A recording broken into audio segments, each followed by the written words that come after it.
É isso, bora. Ah, chegou. Meu amigo, como cantor, você é um ótimo pregador, tá? Todo mundo fala isso, mas eu sou brasileiro e não desisto nunca. Paz, Rapaz, meu amigo. dá uma camiseta essa frase sua. Os viciados se indignam quando os traficantes teológicos são denunciados. Meu irmão, Lá vem, já quer fazer uma camiseta. eu vou fazer uma camiseta. Que isso? Meu amigo, obrigado pelo convite, mas agora quem te convidou foi eu. Tamo junto, cara. Como é que você... Eu falei para alguém que a gente é mais ou menos John Wesley e George Whitefield, né? Quem Ó, estudar vai entender. pronto, é isso aí. Fique à vontade, pode cumprimentar os irmãos aí que também te amam. Fique à vontade, eu vou deixar o meu áudio mudo, porque minha esposa também está trabalhando, a neném pode acordar e você sabe como é que é. Tá bom. Oi, pessoal, paz do Senhor, boa tarde a todos. A gente iniciou um projeto, um movimento teológico pastoral nacional que já está se tornando internacional. Pastores brasileiros, pastores de Portugal, pastores que estão na Itália, Estados Unidos, também vão aderir ao movimento. Não é um movimento contra ninguém, mas é um movimento de clareza bíblica e teológica para pôr os pingos nos is. Uma coisa é o evangelho, outra coisa é o coach, assim como a psicanálise, ou a psicologia, ou a medicina. Nenhum pastor é contrário a absolutamente nada.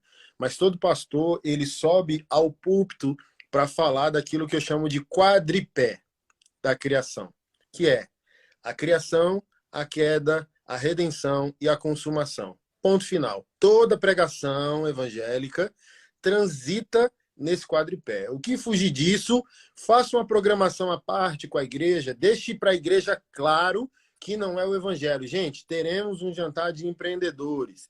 Gente, teremos um evento de desenvolvimento humano. Ok, muito bom. Agora, quando diz respeito ao evangelho, ao púlpito, à pregação, a gente tem que ficar restrito ao que está escrito. O homem não é refém de bloqueio ou de performance e tem que se desenvolver. O evangelho mata o homem. O coach quer fazer o homem viver no seu desenvolvimento. Tudo bem se está falando de liderança, empreendedorismo, o lado humano, secular da nossa existência. Tudo ok. Agora, sobre redenção, não. Por exemplo, um coach teve a ousadia de falar que o problema do homem para com Deus não é o pecado, nem o corpo, nem o espírito. Nem o espírito humano, nem o corpo humano precisa de redenção. É só a alma que está bloqueada. É só desbloquear a alma e está tudo resolvido. Gente, isso é um absurdo. Então, o movimento começou.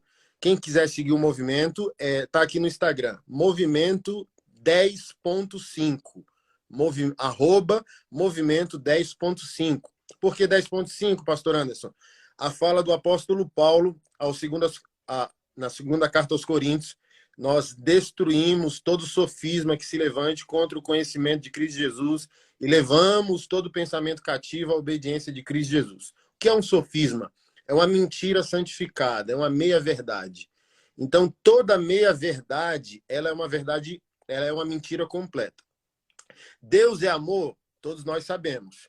Se você arrancar de Deus somente esse atributo e afirmar que Deus é absolutamente amor, você vai cair em desvio, em heresia, em engano pernicioso. Assim como o Senhor é advogado, a Bíblia diz que o Senhor é juiz. Então, o Senhor, assim como tudo na nossa vida, é um ângulo de 360 graus. Quando eu olho para um objeto, eu vou ver uma parte daquele objeto que a outra pessoa não está enxergando. Ninguém está errado, é um ponto de vista. E o ponto de vista é a vista de um ponto. Eu olho para algo e estou vendo uma característica. Porém, aquele objeto tem inúmeras outras características. Deus, para quem aqui estuda Bíblia e teologia, tem inúmeros atributos incomunicáveis e incomunicáveis, absolutos e soberanos, e aqueles que ele compartilha conosco, amor, misericórdia, beleza, bondade, são atributos que Deus comunicou. Atributos absolutos, soberania, onisciência, onipotência, onipresença, a prerrogativa do juízo pertence a ele. Tudo isso são características. Pegou uma característica de Deus e fez daquela característica o absoluto, é um grande problema. Dito isso, pastorzão, hoje eu quero bater essa bola contigo. Vou ter lives diárias a partir de hoje com pastores que eu amo, que eu respeito, que eu considero ministério. Todos os dias, às 15 horas. Não posso fazer live, mas o meu Instagram vai estar linkado às 15, porque esse pastor convidado vai ser aquele que vai abrir sua rede social para a gente poder compartilhar da palavra. Hoje eu quero falar dos danos da teologia coach, que é a teologia da prosperidade disfarçada. Teologia da prosperidade, a gente bateu tanto na cabeça da serpente que ela morreu. Aí veio a teologia coach, porque assim, os traficantes, eles não param. Eles só mudam de roupa, de maquiagem, de cenário, mas traficante é traficante. Então, os traficantes da teologia da prosperidade faliram. Eles falaram, como a gente pode reaver os nossos negócios? João, lá em Apocalipse, diz que os mercadores das nações lamentavam o fogo e a fumaça da Babilônia. Então, aquilo é o traficante que você falou aí. Traficante é traficante. Como nós podemos agora maquiar o mesmo lucro que tínhamos na teologia da prosperidade? Teologia coach. O dano da teologia coach não é apenas um substituto salvífico na individualidade. As pessoas estão convertendo para a ganância. As pessoas estão dizendo, os coaches estão convertendo. De quê? De quem? Para onde? É muito fácil você falar que uma aderência a algo é conversão, pô. Cristão básico aqui sabe o que é uma conversão, o abandono de uma velha vida, o recomeçar de uma nova vida. Agora, se converter por causa de ganância, ambição e dinheiro, que Deus vai fazer você cabeça e não cauda, se todo mundo for cabeça, ninguém é cauda, ninguém trabalha mais. Não tem nem mão de obra, porque todo mundo é o general do negócio, né? Mas vamos lá. O dano não é só individual, o dano não é pessoal. Hoje eu quero falar com você, pastorzão, sobre o dano ministerial da teologia coach. Por causa da teologia coach, nós, pastores, entramos num campo de rivalidade. É de Deus quem lucra mais, quem brilha mais, quem é mais grande. E isso não era verdade dos nossos pais na fé. Então, hoje, a teologia coach faz com que os pastores caminhem por ganância, pelo quantitativo. Olha, minha igreja é a maior, minha conferência é a melhor. Hoje mesmo mandaram um print do coach. Você acha que você está sendo perseguido como o apóstolo Paulo? Ele diz, todo aquele que persegue está atrás e não na frente. Aí o apóstolo Paulo aos Coríntios disse, parece-me que Deus me colocou em último lugar, como se eu fosse espetáculo público a homens e a anjos. Tem dias que eu me sinto o lixo do mundo e a escória de todos. Que teologia vitoriosa é essa que o homem de Deus diz que parece que Deus o abandonou? Então, gente, olha só. A lógica do evangelho é o primeiro é o último, é o servo. Jesus Cristo disse. Paulo, ele foi o homem mais santo do seu tempo histórico, sem dúvida alguma. Escritor de quase 70% do Novo Testamento, evangelizou a Ásia quase sozinho, com a pequena equipe missionária, em 3 anos, mais ou menos. Quando esse homem atingiu o ápice da sua santidade, ele disse, eu sou o principal dos pecadores. Evangelho não combina com orgulho. Evangelho não combina com arrogância, com altivez. Quem cresce e é de fato convertido, mantém-se pequeno. Jesus Cristo disse, quando entrar num lugar, não busque os louvores, não sente nas primeiras cadeiras, sente na última e deixa o anfitrião te chamar. Então, Jesus deu uma aula de humildade. Aqui ninguém é anti-crescimento, mas agora o homem de Deus não é conhecido mais pela sua santidade, pastorzão. Não é conhecido mais pela sua fidelidade, pela sua integridade, pela sua constância, pela sua família. O homem de Deus hoje é reconhecido pelos números. Ele pode ser um cara adúltero. A igreja está cheia? Está tudo bem. Ele pode ter amante. Ele batizou 1000 pessoas no mês? Está tudo bem. Eu penso o seguinte, daqui a pouco eu te pergunto o que você pensa. Existem crescimentos que não são bênção de Deus. Existem crescimentos que são juízo de Deus. Deus abandonou tanto aquela pessoa que Deus permite que ela cresça. Deixa eu falar um negócio aqui, ó. Tem um casal de pastoras em São Paulo, casada uma com a outra. E a igreja só cresce. Um belo dia, há 3 anos atrás, e ela era de muito renome, né, no cenário pentecostal, assembleano e por aí vai. E eu estava lavando louça e a minha esposa disse: olha, o irmão fulano mandou uma mensagem aqui para você de uma pregação que ele quer que você ouça. Aí eu coloquei a pregação para tocar. Quando começou a tocar, eu vi que essa pastora casada com outra mulher. E começou a pregação, falando de santidade, que não podia ir para boate gay, que não podia ouvir Lady Gaga, que tinha que se guardar para o casamento. E eu ouvindo ali, lavando louça. Pastorzão, diante do Espírito Santo. Diante do Espírito Santo. Depois de 10 minutos de pregação, eu fui tomado pela presença do Espírito Santo e comecei a chorar. E eu entrei em crise, porque eu disse: meu Deus, o que está acontecendo? Então a homossexualidade não é pecado? Será que existem realidades que a gente não conhece? Na hora o Espírito Santo me falou assim, ó, de maneira... Aqueles momentos que você percebe que Deus fala quase audível. Aí o Senhor disse bem assim: quem disse que eu estou mandando vocês pagarem um boleto? Eu só dei o dom, pode ir. Tá na hora de cobrar, não. E esse é o perigo, pastorzão. Não está na hora de Deus cobrar o fruto da unção. Pode ir, amigo. Trai a sua esposa meio-dia, à noite você ora pelo enfermo e eu vou curar. Mas está tudo no livro. Está tudo no livro. Quando você chegar diante de mim, você vai puxar uma caderneta dizendo: eu fui o fulano, fui Anderson Silva, tive tantos seguidores, curei tantos enfermos, fiz isso, fiz aquilo outro. Aí o Senhor vai dizer: é mesmo? E as fidelidades primárias aqui? Está no livro. E a sua esposa? Onde que ela está? Então, assim, ó, o Espírito Santo disse, Romanos 11:29, filho. Não lembra, não? Aí eu abri na hora. Sabia de qual, fui confirmar o versículo. O dom e o chamado de Deus são sem arrependimento, irrevogáveis. Deus deu a unção para o Anderson. Deus deu uma unção para o Eliseu. E não precisa prestar conta agora. Não é porque, pastorzão, eu não estou pagando agora que eu não vou pagar. Não é porque você não está pagando agora que você não vai pagar. Não é porque a pastora que casou com outra mulher não está pagando agora, que a igreja está explodindo, crescendo, está famoso, que não vai pagar. Entende? As pessoas perguntam para mim: olha, um monte de igreja inclusiva, igreja homoafetiva, o que o senhor acha disso? Não adianta ter uma igreja que te inclui na terra se o céu é exclusivo.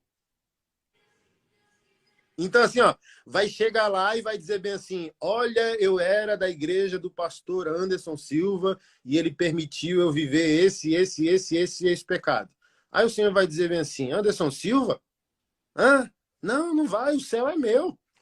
A eternidade é minha, não é do Anderson. Então, assim, ó, para eu passar a bola para ti, me enche de temor Mateus capítulo 7. E eu vou ler algumas realidades que precisam encher o nosso coração de temor. Gente, evangelho é evangelho e ponto final. A gente não pode ficar agregando novidades em algo que não permite mais inclusões, revisões. O livro sagrado está fechado, a verdade de Deus está exposta e estabelecida. Não tem essa de revelação fresca. Gente, revelação de Deus hoje é para o micro, é para o Anderson, na individualidade dele. Deus é meu pai, ele vai falar comigo. Mas aquilo que Deus falar comigo na minha individualidade não pode ferir o macro. O micro não fere o macro. Qual é o macro? A palavra sagrada, a santidade, a igreja, a pregação e a evangelização. Não tem nada novo.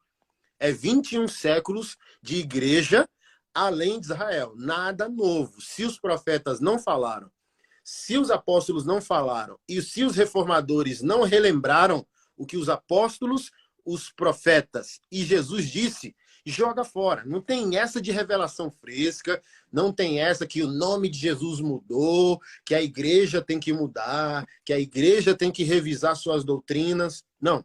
É o que está escrito e ponto final. Não tem que inventar roda. Zé, fini. Olha o que está escrito. Entrai pela porta estreita. Mateus 7:13. Largue a porta, espaçoso caminho que conduz para a perdição e são muitos os que entram por ela. Primeiro parêntese. Não há conversão confortável. Não há conversão mamão com açúcar. É um Deus santo chamando pecadores ao arrependimento. Não tem negociação. Verso 14. Porque estreita é a porta e apertado o caminho que conduz para a vida, e são poucos que se acertam com ela. Ou seja, tem que acertar, tem que fazer cálculo para poder entrar. Verso 15. Acautelai-vos dos falsos profetas, que se apresentam disfarçados em ovelhas, mas por dentro são lobos roubadores. O falso profeta é uma ovelha disfarçada, então ele está sorrindo, ele não está gritando. Mas por dentro são lobos roubadores. O propósito do falso profeta é drenar por dentro. Para mim é o pior tipo de apostasia. O pior tipo de apostasia para mim não é do desigrejado que foi embora. É do falso que ficou e quer drenar os nossos valores. Quer drenar as nossas doutrinas, quer drenar a nossa santidade. Verso 16. Pelos seus frutos os conhecereis. Colhem-se, porventura, uvas dos espinheiros ou figos dos abrolhos? Assim toda árvore boa produz frutos bons, porém a árvore má produz frutos maus. Não pode a árvore boa produzir frutos maus, nem a árvore má produzir frutos bons. Toda árvore que não produz fruto bom é cortada e lançada ao fogo. Parêntese. Aí vem os viciados dizendo: mas está dando fruto. O que é fruto, querido? Deixa eu deixar algo claro para você. Fruto e resultado não são a mesma coisa. O que é um resultado? É uma consequência sem as características do reino de Deus e sem o caráter de Jesus. O que é um fruto? Um fruto é um resultado acompanhado dos valores do reino de Deus e do caráter de Jesus. Essa é a diferença. Não é porque está dando certo que é certo. E onde que se prova? Naquilo que é dito por Jesus. Verso 21. Nem todo que me diz Senhor, Senhor entrará no reino dos céus, mas aquele que faz a vontade do meu Pai que está nos céus. Muitos naquele dia me dirão: Senhor, Senhor, porventura não temos nós profetizados em teu nome, e em teu nome não expelimos demônios, e em teu nome não fizemos muitos milagres? O que é isso, gente, no verso 22? Resultado. Então, olha só, olha o perigo que está escrito aqui nas palavras de Jesus. Você pode ser usado ao mesmo tempo que não é aprovado. Mesmo que ser aprovado. Porque usado até o jumento foi, na Bíblia. Então, ser usado não define que Deus nos aprova. Isso aqui é muito sério. Então, a gente apresentou números ao Senhor. Converti, batizei, curei, expulsei demônios. Eu dei números, eu dei resultado. Que é o problema da teologia coach. Se tem resultado é de Deus. Não, gente. Não. A gente está num tempo onde vocês validam o pregador pelos likes. Olha, se ele tem 100 mil seguidores, ele é de Deus. Não, gente, olha só. Deixa eu falar É um negócio. Jesus chegando em Gadara e perguntando pela identidade. O diabo, ele tem terça parte dos anjos, mas continua sendo um demônio. Pronto, fechou. Se o resultado é a aprovação de Deus, o diabo tem terça parte dos anjos, mas continua demônio. Resultado não é fruto, porque fruto é o resultado acompanhado de caráter, de mudança, de santidade, de humildade, de simplicidade. Seja um cara bilionário. Mas se é um bilionário que nasceu de novo, é um cara simples, não é um cara banal. E quem nasceu de novo sabe discernir o carnal do espiritual. Mas vamos lá para eu encerrar e passar a bola para você, pastorzão. Senhor, não fomos um teu nome que apresentou os números. Verso 23. Então lhes direi explicitamente: nunca vos conheci. Apartai-vos de mim, vós que praticais a iniquidade. E para mim, o que é iniquidade, pastorzão? Iniquidade é diferente de pecado. Iniquidade é um versículo bíblico tentando santificar um oceano de mentiras. Iniquidade é uma maldade santificada do crente. Ele sabe que é mentira, ele sabe que é engano e ele sabe que é pecado. Mas ele bota uma cerejinha num bolo de cocô. Desculpa usar esses termos. Sabe? Pecado consciente. Ele faz um bolo de cocô, um bolo de lama e bota um versículo em cima. Olha, eu estou defraudando a igreja. Eu estou enganando as pessoas para ter lucro. Não, mas aqui eu coloquei um versículo em cima. Isso é uma maldade. Isso é uma iniquidade. Então, Senhor, no teu nome curamos, batizamos, expulsamos demônios e curamos enfermos? Não, não te conheço. Você pratica a iniquidade, que é uma maldade santificada. É a diferença para mim. Pecado é aquilo que a ignorância evangélica na infância, a ignorância do ímpio comete. É um pecado. O crente já conhecedor, membro de uma igreja, sujeito a uma liderança, com acesso à palavra sagrada, mesmo assim, ele continua enganando e enganado. Foi que Paulo falou a Timóteo, olha, tem um grupo de mulheres carregadas de pecado, convencidas por falsos ensinos, que sempre ouvem, mas nunca chegam ao conhecimento da verdade. Então, assim, ó, você pode ser evangélico e não ser cristão. Aqui, eu não quero dizer que há distinção. É uma maneira que eu desenvolvi de tentar chocar o crente. Olha, todo evangélico todo cristão é um evangélico, mas nem todo evangélico é um cristão. O que eu quero dizer com isso? Que o evangélico é aquele que crê no evangelho e o cristão é aquele que pratica o evangelho e crê no evangelho. Porque, por exemplo, se você crê e pratica o evangelho, você vai ser perseguido como todos os nossos irmãos foram em 21 séculos de história. Se a sua teologia é só mamão com açúcar, como se você estivesse num Éden pessoal, sabe? Ou como se você fosse a quarta pessoa da Trindade, que é Trindade, não tem quarta pessoa da Trindade, que você vai chegar, olha, eu governo, olha como eu sou santo, olha como eu sou próspero e tal. Cara, são teologias fajutas que não se sustentam. Então, minha dor, pastorzão, não é só o coach convencendo pessoas, é o coach convencendo pastores a fazer ministério por meio de resultado. Sabe de uma coisa? Jesus quer igrejas grandes, mas existem igrejas pequenas fiéis. A teologia coach está deixando verdadeiros pastores tristes. Por quê? Pastores de bairro, pastores históricos que não têm experiência com o digital como nós. Eu acabei de construir um estúdio aqui no meu prédio social, um estúdio lindo, investi ali mais de 100 mil reais para disponibilizar para pastores de bairro. Por quê? Eles estão tristes e pressionados, porque a juventude deles chega no domingo com 10 pregadores heréticos, confrontando, depreciando, insultando o pastor, porque talvez ele nem se formou em teologia, talvez ele não é antenado virtualmente, e por aí vai. Vem essas falsas teologias e pressiona, desrespeita esses homens para que eles comprem o produto, que é fazer o ministério por meio de quantidade e não por meio de fidelidade. Pastor, se você está num bairro e a sua fidelidade fez a sua igreja ter 30 membros, 40 membros, 50 membros, seja fiel e se alegre. Se for isso, está muito bom. Quando o Senhor voltar, o Senhor não vai querer a sua quantidade. O Senhor vai querer a sua fidelidade. Porque tem quantidades menores fiéis e quantidade maiores infiéis.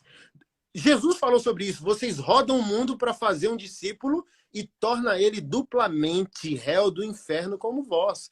Então, do que adianta você ter, olha, o meu movimento tem 5 mil pessoas, se não é o evangelho verdadeiro, além de você estar indo para o inferno, você está levando outras pessoas no inferno. Então, pastores que estão aqui me ouvindo, seja fiel e não vítima do quantitativo. Foram desrespeitar o meu pastor auxiliar, porque eu não preguei domingo, coloquei ele para pregar, e me mandaram um e-mail insultando ele. Eu esculhambei também. Insultei de volta e postei. Ei, não venha, nem volte na nossa igreja para ser idólatra, para desrespeitar quem eu estou treinando para colocar no ministério, porque é isso que a teologia coach está fazendo. Fazendo com que o povo de Deus idolatre quantidade, performance e fama. Eu quero ir na igreja Vivo por Ti para ouvir o meu pastor de estimação, meu pastor famosinho com a cara tatuada do Instagram. Não, querida. Internet não é igreja local.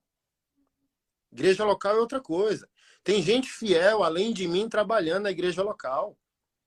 Não é porque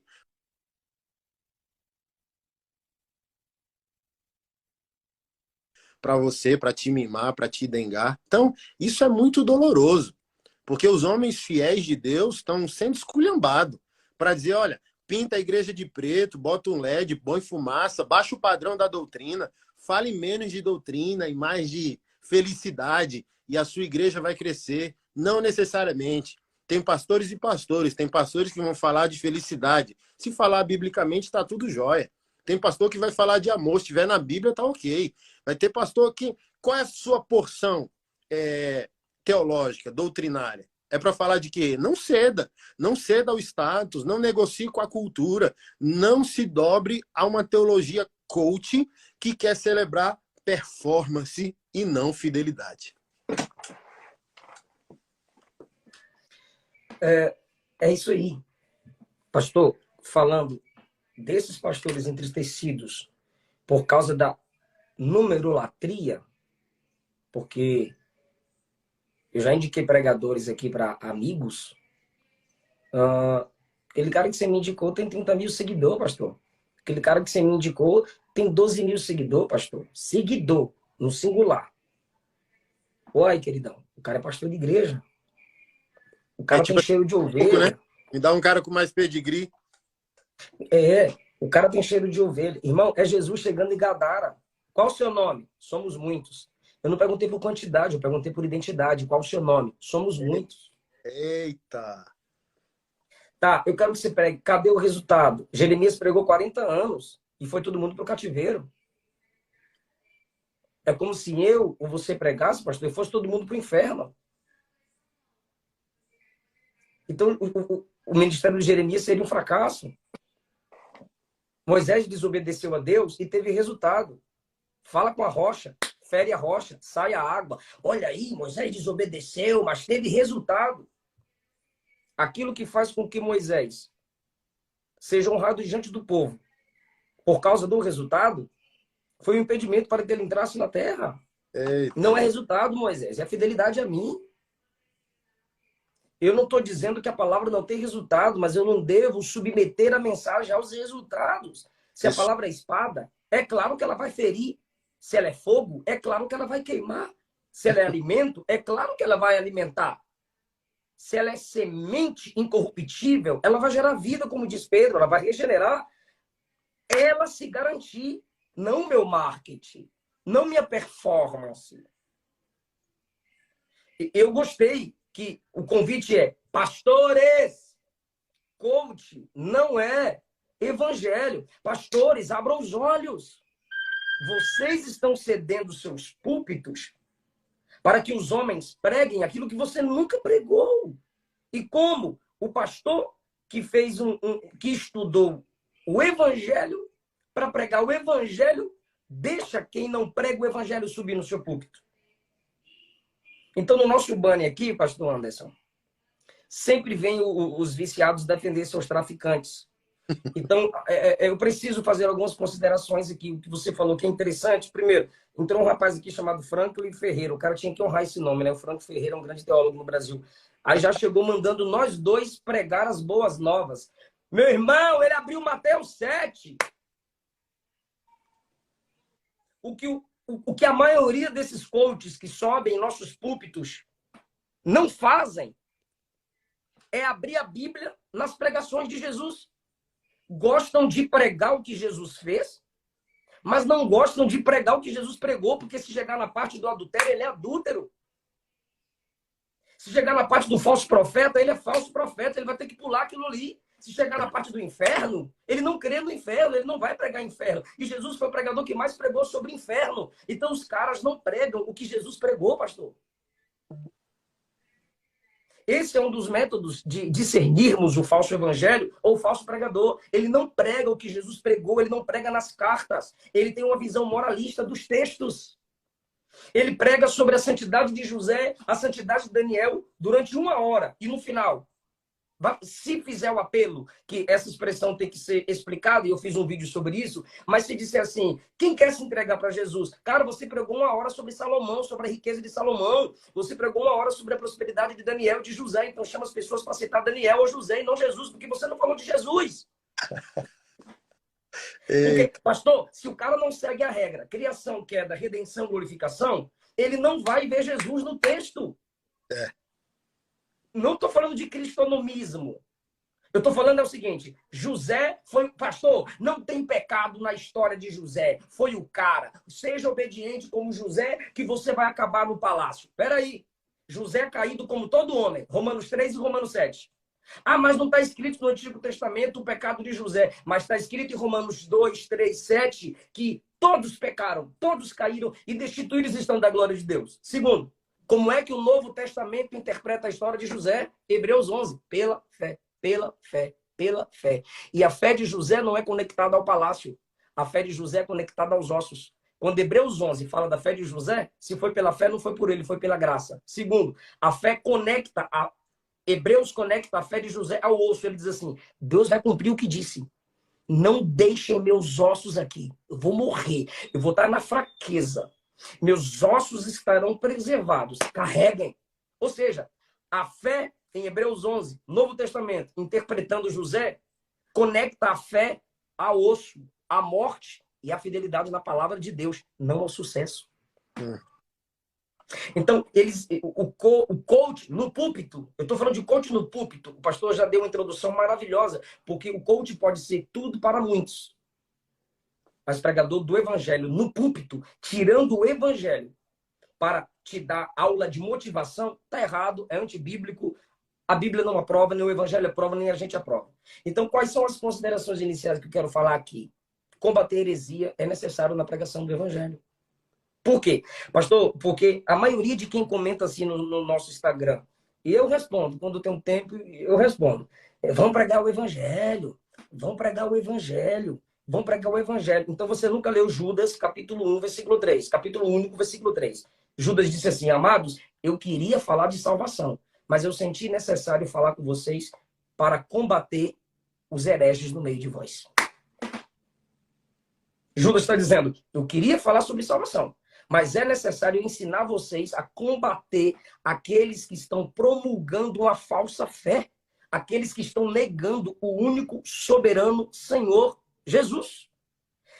Agora, e Judas completa, estão transformando a graça em libertinagem. Então, há um livro na Bíblia que Judas está dizendo, é preciso combater. E esse problema é realidade, gente, mas não é novidade. Falar contra a heresia não é mais importante que falar de salvação, mas é necessário. Porque o evangelho pregado de uma forma falsa vai gerar falsos crentes. E falsos crentes que engoliram uma falsa mensagem vão abrir mão da verdadeira salvação. Nem vão abrir mão porque nunca receberam. Vão resistir à verdadeira salvação. Porque adquirir uma falsa mensagem. É isso. Segunda consideração que eu quero fazer. A Bíblia não pode ser interpretada pela visão popular de um versículo. Um versículo não pode ser a cereja nas desgraças que você gera nas redes sociais ou na sua pregação. Como já foi dito aqui pelo pastor Anderson. A gente não pode pegar Mateus 7:1 e se esquecer de Mateus 7:12. Mateus 7:15. Você só gosta do versículo 1, mas o 15 manda a gente discernir os falsos profetas. Como é que a gente vai discernir os falsos profetas se a gente não julgar segundo a reta justiça? Não. A Bíblia não é um versículo. 6. E o 6? Tá aí pra gente não dar ao cão coisa santa. Nem porco, a pérola. Você não dá a sua atenção, o seu carinho ao pastor que batizou sua família, que está ali te servindo ceia, que está ali te aconselhando em suas dificuldades. Mas qualquer youtubobo que teve uma nova revelação, você está indo atrás dele. Youtubobo. Aí os caras pegam um versículo de Paulo, me fiz de tudo para com todos, e esquece de 1 Coríntios 2:1. Quando estive entre vocês, anunciando o mistério de Cristo, eu não usei de ostentação ou linguagem de sabedoria. Decidi nada ensinar entre vós a não ser Cristo crucificado. Mesmo que você faça-se de tudo para com todos. Paulo disse assim, eu faço-me de tudo para com todos para salvar, não para enganar. Segundo os Coríntios 4:2, o mesmo Paulo, nós rejeitamos tudo que é feito escondido e que é vergonhoso. Não falsificamos a mensagem de Deus. Agimos abertamente. Pede, pergunta, onde esse camarada que se diz pregador do evangelho, mas prega uma falsa mensagem baseada nas técnicas coach no púlpito. Onde ele estudou? Qual teologia sistemática esse camarada leu? Aqui é uma que eu estava lendo de madrugada. Qual teologia sistemática você já leu? Qual teologia bíblica você já leu? Não! O cara lê livros modernos de escritores Nutelas que não sabem o que é a história da igreja. Eles não partem da Bíblia, me permita isso, pastor. Eles pegam toda a literatura secular e vêm para a Bíblia. Quando eles precisavam sair da Bíblia para encarar a literatura secular. Eles fazem Eu digo isso aos meus alunos. Monte sua biblioteca, mas não saia do livro para a Bíblia. Se você não tem experiência, se você está começando, saia sempre da Bíblia para o livro. Ela é a base. Ela é a fonte. Paulo disse em 1 Timóteo 1,7. Eles querem ser mestres, mas não entendem nem o que eles mesmos dizem. Uhum. Porque eles pegam um versículo isolado e quer ser pregador. Então fala para ele explicar a base. Gente, se não tem criação, queda, redenção e consumação ou glorificação, não é evangelho. F.F. Bruce escreveu um livro sobre o cânon. E ele disse, pastor Anderson, que na história da igreja, pelos registros dos primeiros cristãos, quando chegava alguém se dizendo pregador, a igreja entendia que aquele camarada ia falar nascimento de Cristo, pregação de Cristo, morte de Cristo e ressurreição de Cristo. Isso é evangelho. Uhum. Como que o camarada pode ser considerado pregador do evangelho se o que ele diz, os patriarcas não disseram, os profetas não disseram, Cristo não disse, apóstolos não concordaram, pais da igreja não disseram, pré-reformadores não disseram, reformadores não aprovaram, avivalistas não pregaram? É de lá para cá, meu Deus do céu. Os caras não sabem nem do que estão dizendo. Então, sai do púlpito, alugue seu hotel e vai falar de motivação. Agora, eu conheço coach que falou de Jesus no final de sua mensagem. Pastor Ismael de Oliveira, pastor Samuel Procópio. Eu já vi ele dando aula como se fosse um coach, pastor Ronieri. Mas no final da aula, gente, trabalhem, conquistem com a inteligência que vocês adquirirem, mas nunca se esqueçam, nada disso fará vocês escaparem do inferno. Eita lasqueira. Sim, eu vi.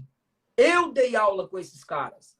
E quando começaram com o conteúdo deles, eu falei assim, já estou começando a me estressar, mas eu vou vir até o final. E terminaram bem, porque eu estava ali para treinar pregadores. Tudo para com todos, irmãos, tem que ser anexado aos outros textos. Irmão, o camarada chega assim, Paulo disse que o que importa é que o evangelho seja pregado. Paulo nunca modificou o evangelho. Mas o que importa é que o evangelho seja pregado, mesmo que seja, não importa a intenção, importa. Quando Paulo disse que o que importa é que o evangelho seja pregado, ele não estava aprovando os modismos. Ele estava dizendo que enquanto ele estava preso, quem estava acusando ele estava pregando o evangelho. De que forma? O camarada chegava perante César, pastor Anderson, e dizia assim, César, um homem chamado Paulo, está pregando aí que Deus, um Deus se fez carne, habitou entre nós. Já está pregando o evangelho. Esse Deus salva, cura, liberta e transforma. Já está pregando o evangelho. E ele morreu e ressuscitou. Já está pregando o evangelho. É disso que Paulo está dizendo. Eles me acusam, me perseguem, me xingam. Mas enquanto me acusam perante César, estão pregando o evangelho. Paulo não está aprovando modismos. Agora, pastor, eu quero... Você também tocou nesse assunto. Uhum. O pastor quer prender falsos crentes numa verdadeira igreja. Não dá. Não dá. Por quê? Porque não existe só falso pastor. Eu sei do seu trabalho de expor os falsos pastor, mas existem falsas ovelhas. Enquanto Mateus capítulo 7 fala de falso profeta, João capítulo 10, Jesus disse assim: minhas ovelhas conhecem a minha voz. Se o tipo de mensagem que você que se diz ovelha ouve colide com o evangelho de Cristo, então você também é uma ovelha disfarçada entre nós. Você é um lobo disfarçado de ovelha entre nós. Por quê? Isaías capítulo 30, versículo 9, está escrito assim: o próprio Deus diz: o meu povo é rebelde. Filhos, é filho, mas são mentirosos. Filhos que não querem ouvir a lei de Deus. E eles, a igreja, eles, os compradores, eles, os viciados, eles, os defensores de seus traficantes, eles, os cobiçadores, eles, os amantes do dinheiro, dizem aos videntes e aos profetas: não profetizem para nós o que é reto. Nos digam apenas o que é aprazível. É Êxodo capítulo 20. O povo disse para Moisés: fale tu conosco e não Deus. É Deus chamando Samuel e Samuel correndo atrás de Eli. Por quê? Porque Samuel é menino. Então querem ouvir homens, não querem ouvir Deus. Nesse livro aqui, ó, não sei se o senhor tem, Alistair McGrath, ele Não, diz que heresia... tem o outro dele. Ele diz assim: heresia é uma doutrina que destrói, desestabiliza ou distorce o mistério do evangelho ao invés de preservar. Meu Deus. E a heresia, diz ele, pode ser cometida por falta de conhecimento ou extrapolação do conhecimento. Como diz um pastor César, esqueci o sobrenome dele. É uns pregadores que têm visão Thundercat. A visão dele vai além do normal. A visão dele vai além da visão dos apóstolos, dos reformadores, dos pais da igreja. Então, partindo para o nosso tema, a gente está dentro do tema, claro, é só a pessoa estar ligada. Em muitos púlpitos, Deus está parecendo mais um adolescente apaixonado do que um senhor soberano, conforme diz o pastor Pedro Pamplona. Meu Deus. Deus está sendo apresentado como um adolescentezinho apaixonado. Me adore, me glorifique, senão eu fico triste. Vem para mim, porque se você não me ajudar, eu não consigo. Para de graça, irmão. Os camaradas estão afirmando que Deus não decreta nada, apenas faz planos. Ou seja, diviniza o homem e humaniza Deus. Para responsabilizar o homem, a gente não precisa anular a soberania de Deus. É uma pregação que foca no meu poder de destravar destino, me tornando como digno de avançar, de crescer, de prosperar e de vencer. Isso é pelagianismo. O pelagiano, ele humilha a soberania de Deus e eleva a capacidade da responsabilidade humana, como também o hipercalvinismo anula a responsabilidade humana e exalta por demais a soberania de Deus na evangelização. Tem que ter um equilíbrio. O problema está na pendência. A Bíblia não tem dificuldade, pastor, em mostrar a soberania de Deus e a responsabilidade humana. Lucas 19, soberanamente Jesus entrou em Jericó. Soberanamente Jesus parou debaixo da árvore. Soberanamente Jesus chamou Zaqueu. Soberanamente Jesus se ofereceu para entrar na casa dele. Ok. E a responsabilidade de Zaqueu? Ele vê Jesus, ele corre, ele sobe na árvore, ele desce da árvore, ele recebe Jesus em casa. Tá aqui. Meu Deus, é cada comentário engraçado que essa eu não aguentei. Povo é doido. Vitor Azevedo pediu para cagar e saiu da live. Os caras não lê Bíblia, moço. Dá vontade de rir mesmo. Como Paulo disse a Timóteo, eles não sabem do que eles falam. Ai, meu Deus do céu, meu Deus, meu Deus. Pastor, falando das falsas ovelhas, eu tive uma experiência há 5 anos atrás que eu determinei, assim como existe o abandono intelectual de Deus, Romanos 1, 29, 28, Deus abandonou a disposição mental reprovável. Cara, eu sou o tipo de pastor que hoje em dia eu não pago preço mais não, se eu não vejo os sinais de uma fé triunfante, vibrante, pertencente ao reino de Deus. E baseado nessas experiências que eu tive, esses lobos esmiscuídos entre o povo de Deus, que acha que frequentar a igreja é ser a noiva de Cristo, eu desenvolvi uma frase seguinte: tentar discipular quem Jesus não converteu é o mesmo que tentar ensinar um peixe a nadar. Só vai te matar de estresse. Então, pastores que estão ouvindo, sejam tão sérios, bíblicos e santificados, que também vocês não vão aceitar qualquer desmando de ovelha. Perguntaram esse dia para mim na caixinha de pergunta do Instagram: olha, meu pastor entrou em contato cobrando dízimo, tá certo? Aí eu respondi o seguinte: tem falsos pastores querendo fazer dinheiro fácil com o rebanho de Cristo, mas tem rebanho falso, crente sem vergonha, que abandona pastores verdadeiros. E abandona ao ponto desses pastores arcarem com os custos estruturais do ministério sozinho. Então, assim, ó, gente, eu não dou minha vida para peixe com asa, não. Peixe não voa, irmão. Assim, ó, é igual fala, conversa com a minha esposa, com o meu marido, ele vai mudar. Querida, se já é crente há 2 anos e Jesus não mudou, não põe essa pressão em mim, não. Não se empolga. A gente está falando muito verdadeiramente dos falsos mestres, mas a gente não tá falando muito dos falsos cristãos, não. Por quê, pastorzão? Pois é. O IBGE fala que já são mais de 50 milhões de evangélicos para 212 milhões de habitantes no país. Ou seja, se é convertido, a luta é igual os espartanos, é 3 inimigos, 3 incrédulos para um crente. Eu tenho 4 filhos e uma esposa, já passei a minha meta. Então, assim, ó, o que eu quero dizer com isso? É que o sal perdeu o sabor, o sal está inútil. Então, assim, a gente está falando falso mestre, falso mestre, falso mestre. Mas o que Paul Washer disse? O falso profeta é o castigo de Deus ao falso cristão. E ambos fazem intercâmbio. É o cliente e o traficante, como você falou, é o viciado e o traficante. O cara finge que é pastor, você finge que é ovelha.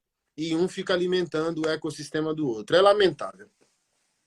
Meu amigo, homens ricos, com uma boa oratória e saudáveis, não têm a noção que um leproso, corpo despedaçado, teve diante de Jesus. Sabe o que o leproso disse em Lucas 8? Senhor, se tu quiseres, tu podes. Acabou. Não é você quem manda, não é você quem controla. Ele não escreveu a história com lápis e te deu borracha coisa nenhuma. Se tu quiseres, tu podes. Eu não duvido do seu poder, mas eu duvido do seu querer. É a sua vontade que prevalece e não a minha. É isso. Para mim acabou por aqui que eu já estou suando de nervoso. Eu vou ter que correr, eu só queria fazer uma última consideração, para você fazer a sua e a gente finalizar. Essas pessoas que partem do pressuposto, pegue a boa nova, pregue o evangelho. Lindão, vocês que falam isso, é a mesma geração Nutella do não julgueis. Mateus 7,1 diz não julgueis. Mateus 7,6, Jesus que diz para você não julgar no 1, chama seres humanos de porcos e cachorros. Então Jesus é bipolar? Ou seja, você não entendeu o que ele quis dizer sobre o não julgueis. Então, assim, ó, nós não podemos pregar a verdade sem que ela colida com a mentira. O apóstolo Paulo deu inúmeras recomendações a Timóteo e a Tito, dizendo: esses facciosos, hereges, esses judaizantes que querem Jesus e um pouquinho da lei, é necessário fazê-los calar. Então, não tem a pregação da verdade sem a colisão com a mentira. Mas vamos lá, como vocês são fofinhos, a gente tem que desenhar para vocês não se ofenderem. Evangelho significa boa nova. Boa nova significa boa notícia. O contexto teológico clássico da maioria de nós, teólogos, é que o sentido boa nova é o sentido no contexto guerra. É como se um mensageiro chegasse no campo de batalha e gritasse aos soldados: a guerra acabou. Esse é o sentido de boa nova. Ou seja, não existe boa notícia antes de existir uma má.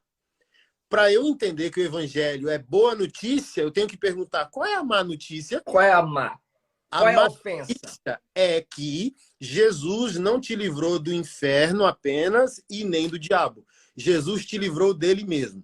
Quem é o diabo perto de Jesus? É uma moça debutante com 15 anos vestida de rosa. O diabo não é atormentador do inferno. O diabo não vai atormentar ninguém no inferno. O diabo não criou o inferno, foi Deus quem criou. E para piorar, o texto evangelístico do versículo mais conhecido da Bíblia para eu finalizar. E você parar de romance e parar de ficar ouvindo bobeira em YouTube de pastores sem uma Bíblia na mão. João 3,16 está escrito: Deus amou o mundo de tal maneira que deu seu Filho para que todo aquele que nele crê não pereça, mas tenha vida eterna. Eu não vim julgar o mundo, mas vim fazer com que, por meio do meu Filho, o mundo passe a viver. João 3,16. João 3, mesmo capítulo, 36, que é o último verso, está escrito o seguinte: aquele que permanecer rebelde ao Filho de Deus, sobre ele permanece a ira de Deus. Conclusão. Conclusão. Nem o sacrifício de Jesus anulou a ira de Deus. A ira de Deus é anulada naquele que se rende ao Filho. O salmista diz: deixa o Filho para que o Pai não se irrite.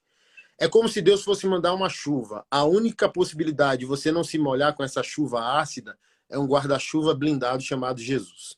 Então, 3,16, Deus te ama e entrega o Filho. 3,36, Deus diz que mesmo o Filho, pagando o débito de quem vai ser salvo, quem foi rebelde ao Filho, a conta está aberta, gente. Não tem essa pregação fofinha, coach, um sim carinhoso, não. Deus está irado e ele vai tomar uma providência com essa ira no final. Como eu disse no início da live, o boleto não começou a pagar. Isso não significa que não vai ser cobrado. Tá tudo no livro, Minha Vida e Sua Vida. Gênesis 15, pastor, Deus diz assim, ó, Gênesis 15, quando você falava, eu lembrei de Gênesis 15, permita-me, por favor, e conclua seu raciocínio. 15:16. Deus estava falando a Abraão que a sua descendência sofreria no Egito, mas Deus iria julgar a gente que humilhasse o povo dele.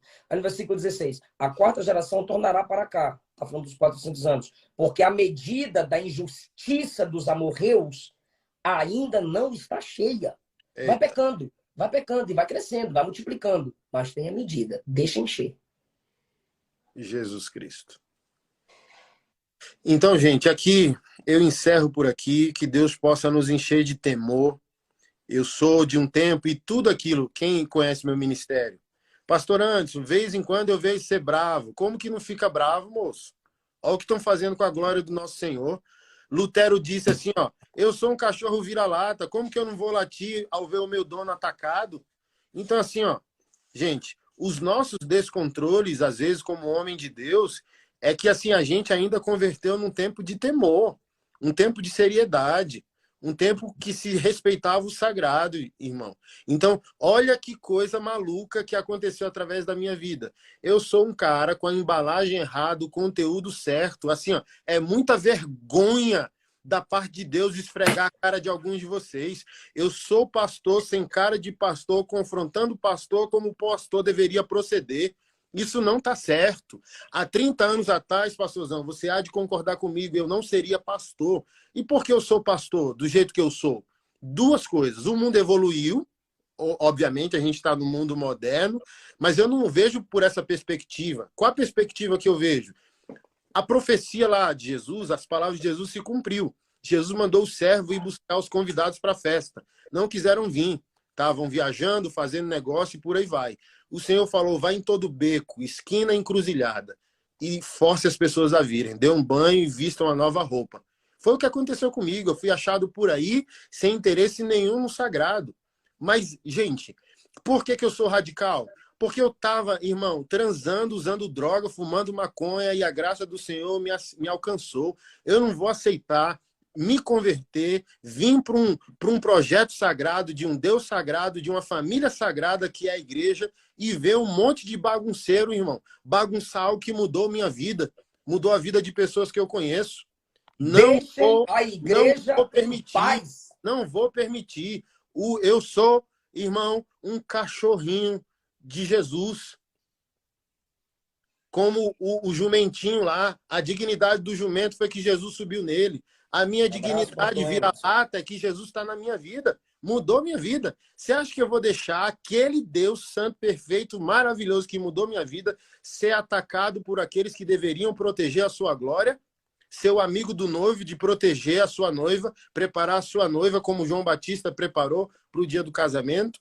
Não queremos fazer guerra contra alguém, queremos fazer guerra em favor da verdade. Para pregar a verdade, infelizmente, no século XXI, eu acabei de ter uma reunião com um casal da Advec aqui em Brasília, do pastor Silas, a esposa, uma advogada, e a gente, assim, ó, vamos peitar projeto para defender os nossos pastores. Nós estamos, pastorzão, a gente ainda não enxergou, a gente está censurado politicamente, filosoficamente e com os magistrados, promotores e juízes. Qualquer coisinha que a gente fala já está indo para a mesa direto de promotores e juízes e vão nos silenciar. E não podemos entrar num politicamente correto, não, meu amigo. Certo é certo, macho é macho, fêmea é fêmea, casamento é homem, mulher. E do tipo assim, ó, a gente fica com medinho, não vou pregar isso, senão vão mandar me prender. Que prenda, mas assim, ó, o que a gente tem que gerar? Uma avalanche de posicionamento claro. E tem muita gente para nos apoiar. O problema é que a gente está sem coragem de se posicionar, sem coragem de comprar a briga. Olha o que fizeram com o pastor na Bahia. Pastorzinho simples de bairro. Ele nem depreciou, ele não insultou, nem diminuiu ninguém. Ele só usou a palavra homossexualismo. Aí a Lacrolândia diz que é homossexualidade. Minha mãe não sabe, pastorzinho de bairro nenhum, cara, desconectado da realidade da Lacrolândia, sabe que não é mais homossexualismo, é homossexualidade. Foi lá a promotora e obrigou o pastor a se retratar. Gente, é muitos inimigos sobre a verdade para a gente estar aceitando essa teologia de fofinho. Tem guerras reais para a noiva de Cristo. Sabe? A noiva de Cristo é uma guerreira também, pastorzão. Não temos que pensar a noiva de Cristo como romance.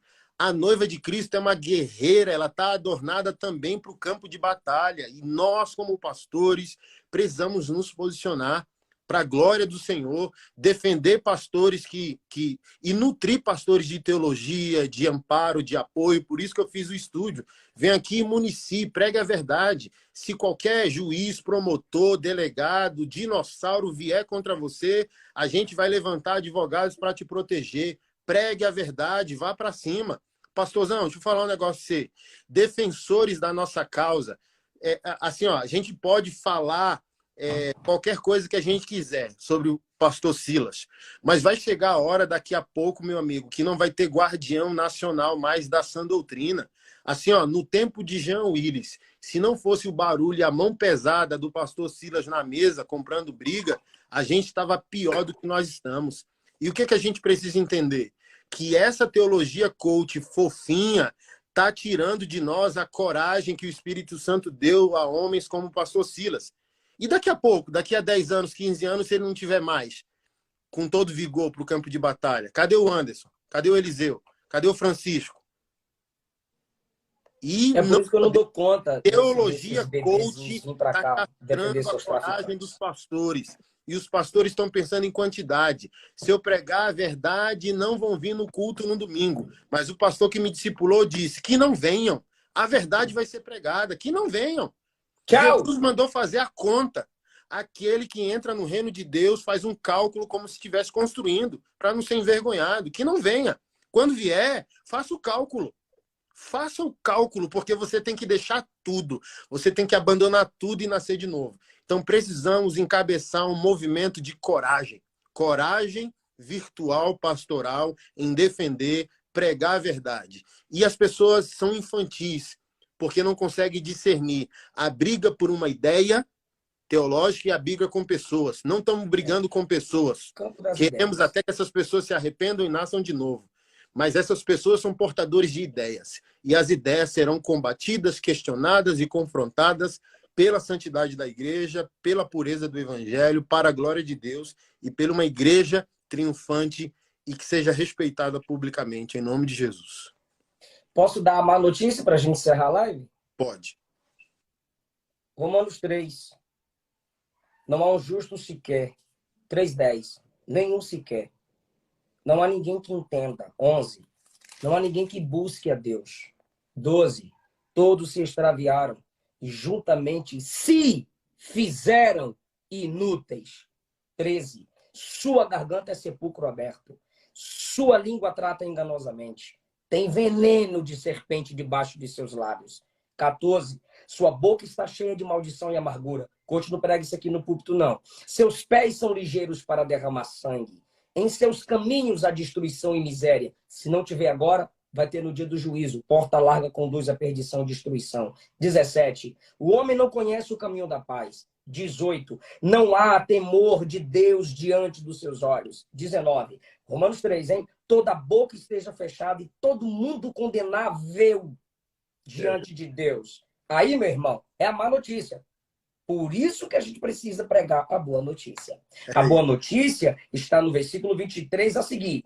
Ainda tem a má aqui, ó. Todos os pecados destituídos estão da glória. Aí vem a nova, a boa. Sendo justificados gratuitamente pela sua graça, pela redenção que é em Cristo Jesus, ao qual Deus propôs para propiciação pela fé no seu sangue, para demonstrar sua justiça pela remissão dos pecados dantes cometidos, debaixo da paciência de Deus, para demonstrar sua justiça nesse tempo presente, para que ele seja justo e justificador de quem tem fé em Jesus. A boa notícia só é boa quando você reconhece que você é pobre, cego, miserável, nu, depravado, dependente da graça. Agora, se você faz parte de uma multidão que aplaude o coach que desce tirando onda, é aplaudido com aquela voz fina, com o sibilar da serpente, esse evangelho fofinho, e você sai de lá e estou emocionada. Você ama a sua cobiça. Você não ama Jesus. Se essa mensagem não te humilha, você não conheceu o evangelho.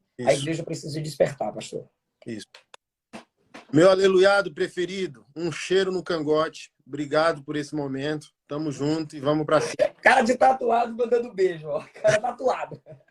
Assim, ó, o povo me acha bravo, mas eu sou uma manteiga derretida no seu cuscuz, quentinho. Abraço, vou deixar salvo, você pega e põe lá.